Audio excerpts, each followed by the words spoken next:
А дээр нэмэх нь С хасах нь Б хасна тий. Дахиад юу хасах вэ? А дээр нэмэх нь Б хасах нь С.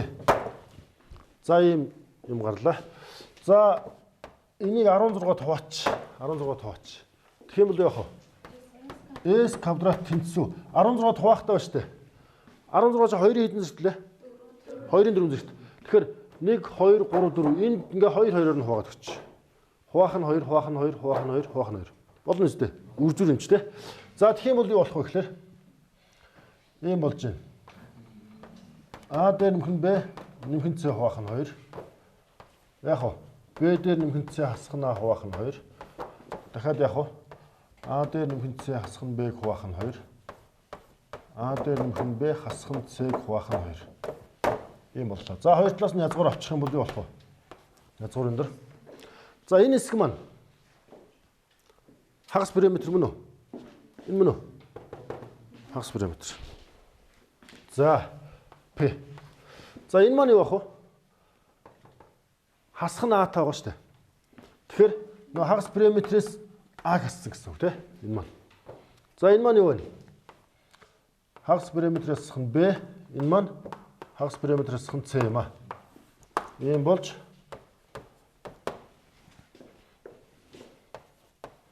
героны томьёо батлагдав тий. За энэ бол героны томьёо гэдэг юм байна тий. Героны томьёо.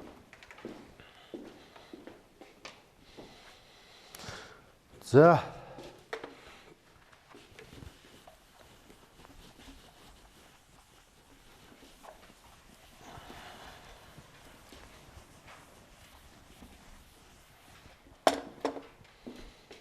одоо өрөнд өгч байна. За дараагийнх нь. Одоо энэ шийдвэр явж байна 10 тий. 10. За 10 нь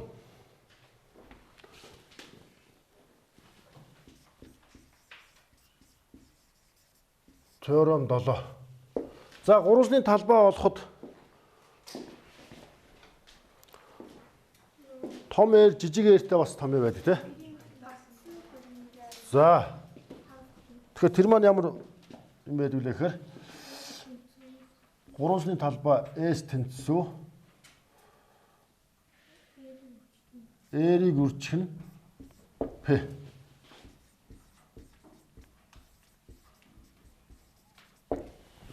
За энэ P маань юу вэ? Хагас периметр. За энэ бол P хагас периметр. А R маань бол гурвалжин дотор багтсан тойргийн хариуц тий.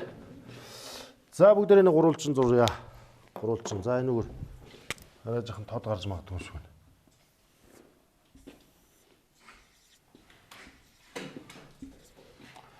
За А, Б, С гурвалжин авлаа. А, Б, С гурвалжин дотор багтсан тойрог зурчих би. За энэ тойрог ба. За энэ төвөөс ийшээ шүргэж татсан перпендикуляр ариадус те. За энд ариадус. Ийшээ бас юу вэ? Ариадус. Энд бас перпендикуляр ариадус.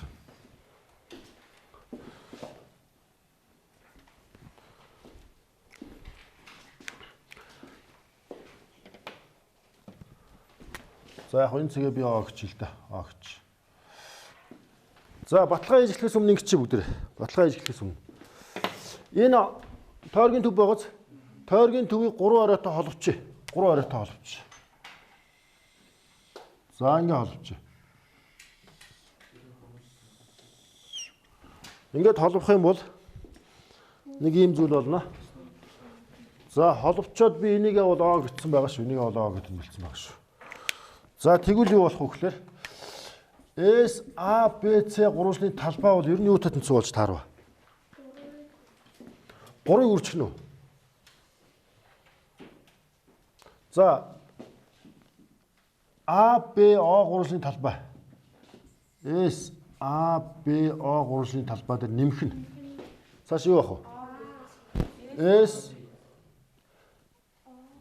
O B C нэмэх нь. S АЦО мөн үү? Өөрөөр ийм юм биш таараа. Энэ гурван талбай дээр дахиад энэ талын наадлын гурван талбайг нэмээд дахиад яг уу энэ доотлын талбайг нэмчлээ гэсэн үг шүү дээ. Бүтэн энэ гурван талбайг олохдоо энэ жижиг гурван талбайг тус нь болоод нэмъя л гэсэн санаа шүү дээ. За тэгвэл одоо харъя бүгдээрээ. S A B C гурван талбай бол за энэ маань ABO ч юу лээ? ABO гэдэг чинь юу ах вэ? За өндөр нэр шүү дээ, өндөр нэр. За энэ маань юу суурны юу лээ? За энэ чи юу лээ? C20 эсрэг жижиг C гэж тий. Тэгэхээр яг суур C-г үржих нь өндрийн оронд R оржсон тий. Баах нь 2 мөн үү? За энэ маань шүү дээ. Одоо энэ хэсгийн талбай гарч байгаа. Энэ хэсгийн талбай. За бүтэн гурван талбайг олохдоо энэ хэсгийн талбайг олчлоо. Нэмэх нь. Одоо энэний талбай чи хаана байгаа вэ? За энэ жижиг А, энэ жижиг Б гэсэн байгаа шүү. Тэгэхээр энд яг А-г үржих нь А суур баха. А суурыг үржих нь өндөр. R. Хуваах нь 2. Мөн үү? За тэгэхээр энэ зүйлийг бичснээр би одоо энэ хэсгийн талбайг олчлаа гэсэн үг шүү. Энэ хэсгийн талбай. Болсноо. За одоо юу үлдсэн бэ? Энэ доотлын хэсэг үлдээд байна тий? Доотлын хэсэг. За энэ бол яг уу АЦО гурван талбай байна. А тэр маань яг уу за Б-г үржих нь явчих тий. Б-г үржих нь Б чинь суур, R нь өндөр. Суурыг өндөр үржиж 2 туулаа. За одоо энэс яг уу.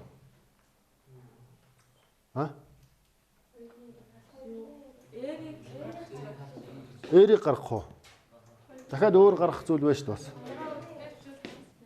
Тий. За R-ийг гаргачих. R-ийг гаргачих юм бол яг уу. Бүгдээрээ 2-ны ижил хуваарьтамж 2-ны гэдэг ингэ биччих тий. Тэгээ юу үлдэж байгаа? А дээр нэмэх нь Б, нэмэх нь С үлдлээ. За энэ маань юу гэсэн үг юм бэ? Хагас параметр гэдэг чинь түрүүн гарсан байгаа шүү дээ энд тий. Хагас параметр л энд яг уу гэхээр А, Б, С-ийн нийлбэрийн хагас гэхээр одоо энийг эн чин П гэсэн үг болж таарав тийм үү? Тэгэхээр яг уу R-ийг үржих нь П бол. Өөрөөр хэлэх юм бол S A B C гурван талбай бол R-ийг үржих нь хагас параметр гэдэг юм байна. За ийм болох нь батлагдлаа гэж.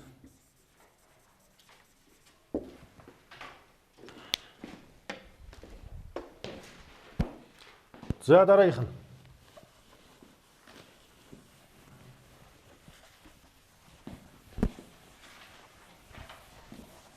За одоо том тойргийн хариуцсан R байгаа шүү дээ.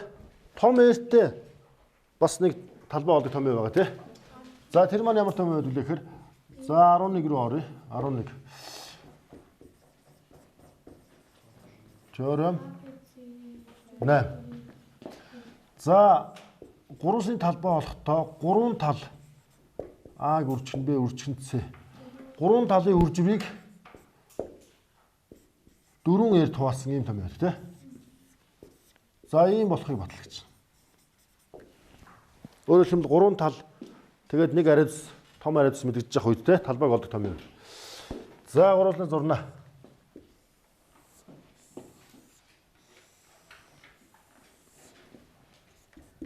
А Б С. А Б С гурвалжны. За гурван талын энийг А, энийг Б, энийг С гэдэг өгцөн гээ үзчихээ л да. Энийг С гэдэг үзчих. За том тойргаар том яригч нь яг уу. Энэ гурван багтаасан тойрог байх хэвээр. Энэ гурван багтаасан тойрог. За багтаасан тойргийн төв нь энд байлаа гэж үзэхээр энэ бол юу вэ? R. Энэ бол R. За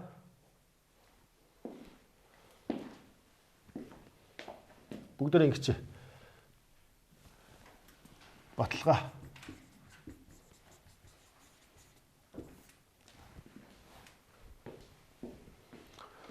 За энэ BO гэсэн хариуц сугац энэ хариуцыг гүйцэж юу болох вэ? Гүйцэж тохиолдол. За одоо ингээ гүйцэж тий? Ингээ гүйцэж гэж. Ингээ гүйцэх юм бол диаметр буюу 2R болно тий? 2R болно. За тэгээд энийгээ би B штрих гэчээд А-тай холбоч. А-тай холбоч. За тэгвэл багцсан өнцөг гэж нэг энэ нэг зүйлийг харах хэрэгтэй. Энд А оройдохын өнцгөл 90 градус тэгш өнцөг болчихно. Тийм ээ? Энэ тэгш өнцөг болчихно. За нөгөө талаас энэ юу тань зүг энэ өнцөг.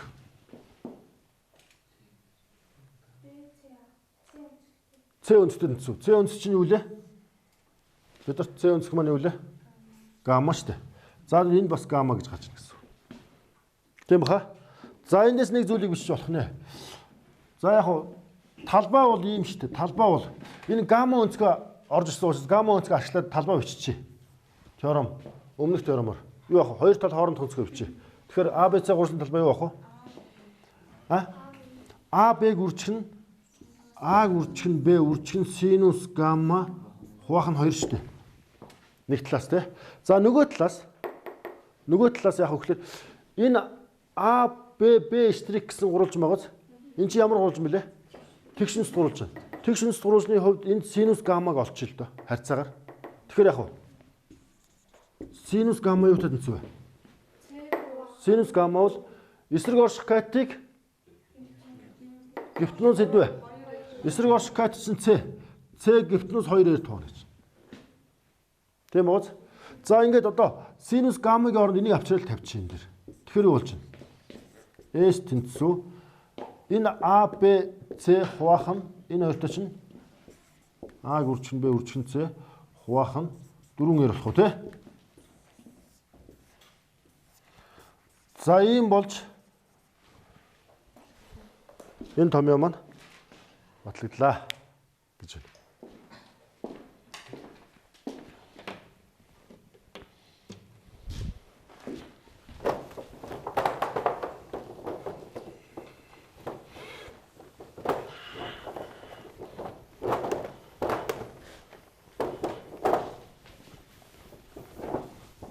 За дараагийнх нь.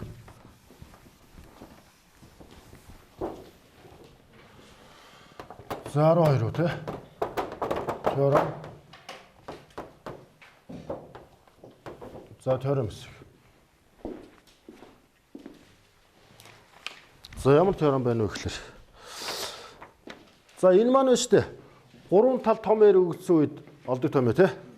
За энэ жижигээр болон хагас параметр өгөгдсөн үед талбайг олох томьёо тий. За нөгөө талаас энэ героны томьёо маань юу лээ? Героны томьёо шүү лээ. Гурван тал А, Б, С гурван тал гуруулаа өгөгдсөн үед энэ томьёо ашигладаг тий. Энэ томьёо ашигладаг. За тэгвэл одоо энэ теорем 9 дээр гурван үнцэг болон том ээр өгөгдсөн үед. За гурван талбай гэдэг бол 2R квадратыг үржих нь синус альфаг үржих нь синус бета үржих нь синус гамма. За гэж батлагч. За гэж батлаа. За энэ маань юу вэ?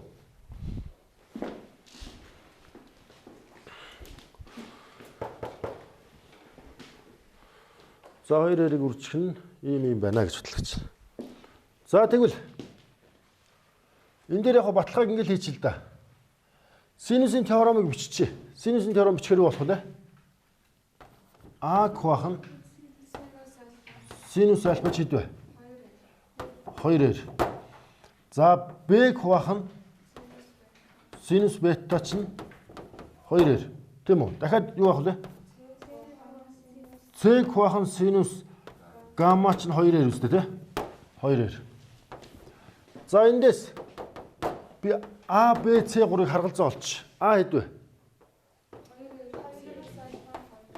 2R синус альфа.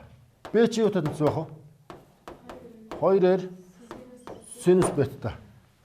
С чинь 2R синус гамма.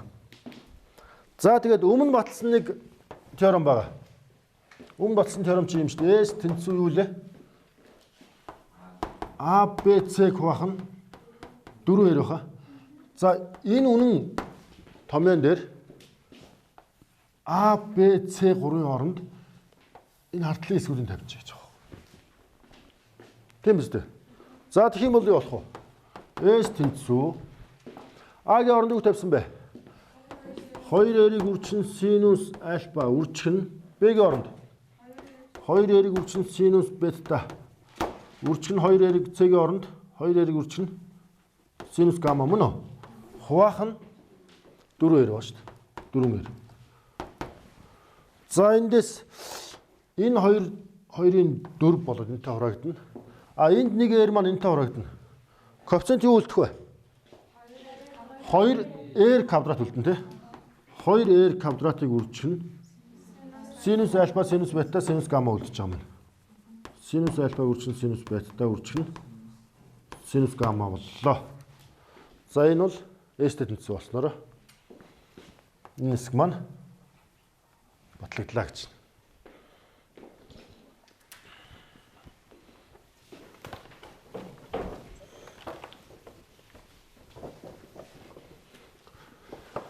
За 13.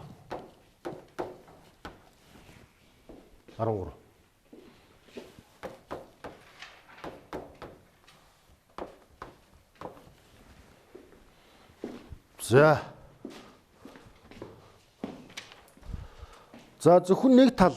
За сая энд бол хараа. Багтаасан тойргийн хариуц R өгөгдсөн тий. Тэгээд альфа, бета, гамма 3 өнцөг өгөгдсөн тохиолдолд талбайг олох том батллаа. За харин одоо нэг тал өгөгдсөн үед яах вэ гэж. Нэг тал 3 өнцөг.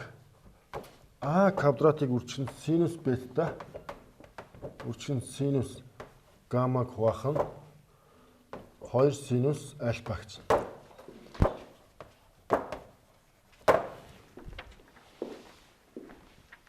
За эндээс анхаарай. Ямар нэгэн тал те. Тэгээд 3 өнцөг мэдэгдэж байгаа юм. А энэ тохиолдолд шүү дээ. Яг мэдэгдэж байгаа А тал байна. А талын эсрэг орших өнцгийн синус нь хуваарт орсон байна шүү дээ. Тийм үү? Энэ хуваарт орсон байна. За энийг яаж батлах вэ гэж. За энийг батлахад ерөнхийдөө бол амархан харагдаж байна л да. За S тэнцүү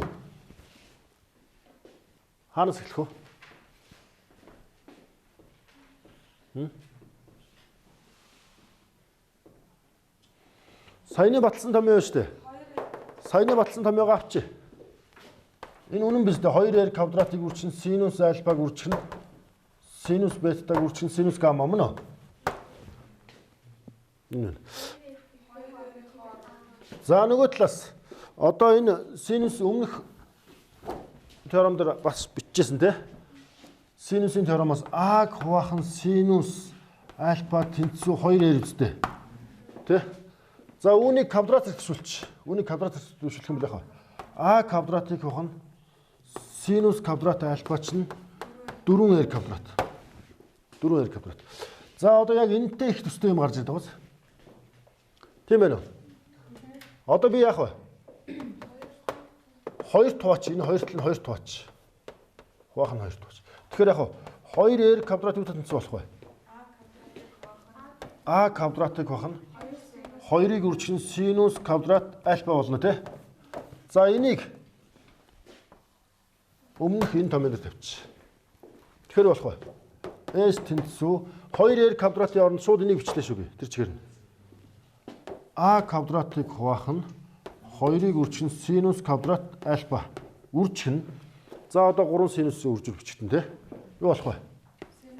Синус альфаг үржих нь синус бетаг үржих нь синус гамма. Эндээс одоо яах вэ? Энэ хоёр хураагдж байгаа юм тий. За тэгээ биччих юм бол юу болох вэ? А квадратыг үржих нь синус бетаг үржих нь синус гамма хуваах нь 2-ыг үржих нь синус альфа боллоо. За ингэснээр яасан бэ? 10 дугаар теорем маань батлагдлаа гэж. Батлагдлаа.